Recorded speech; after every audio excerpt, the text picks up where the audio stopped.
وينبغي للمسلم إذا وقع في أي ذنب أن يستغفر الله تعالى وأن يتوب إليه، والأكمل أن يقوم ويتوضأ ويصلي ركعتين ثم يستغفر الله ويتوب إليه. وقد صح عن النبي صلى الله عليه وسلم أنه قال: ما من عبد يذنب ذنبا ثم يقوم فيتوضأ ويصلي ركعتين ثم يستغفر الله إلا غفر الله له.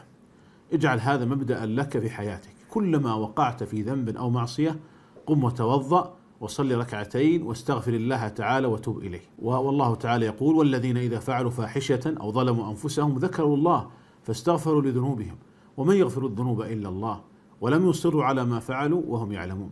والله تعالى يحب التواب من عباده، إن الله يحب التوابين ويحب المستغفرين. فإذا وقعت في أي ذنب أو أي معصية قم وتوضأ وصلي ركعتين واستغفر الله، فإن هذا من فعل الصالحين وعباد الله المتقين. بل ذكره الله تعالى من صفات أهل الجنة: والذين إذا فعلوا فاحشة أو ظلموا أنفسهم ذكروا الله فاستغفروا لذنوبهم ومن يغفر الذنوب إلا الله ولم يصروا على ما فعلوا. فالإنسان قد يقع منه ذنب أو معصية، فعليه متى ما وقع في الذنب أو المعصية أن يقوم ويتوضأ ويصلي ركعتين ويستغفر الله ويتوب إليه.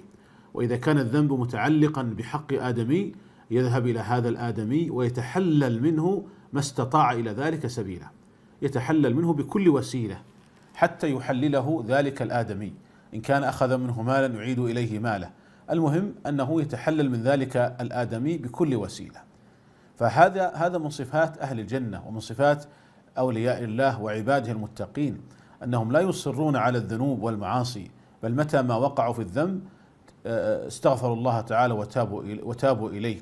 والأكمل أن من يستغفر الله ويتوب إليه يقوم ويتوضأ ويصلي ركعتين، وهاتان الركعتان يسميهما العلماء ركعتي التوبة، كما ذكر ذلك ابن قدامة وغيره، تسمى صلاة التوبة.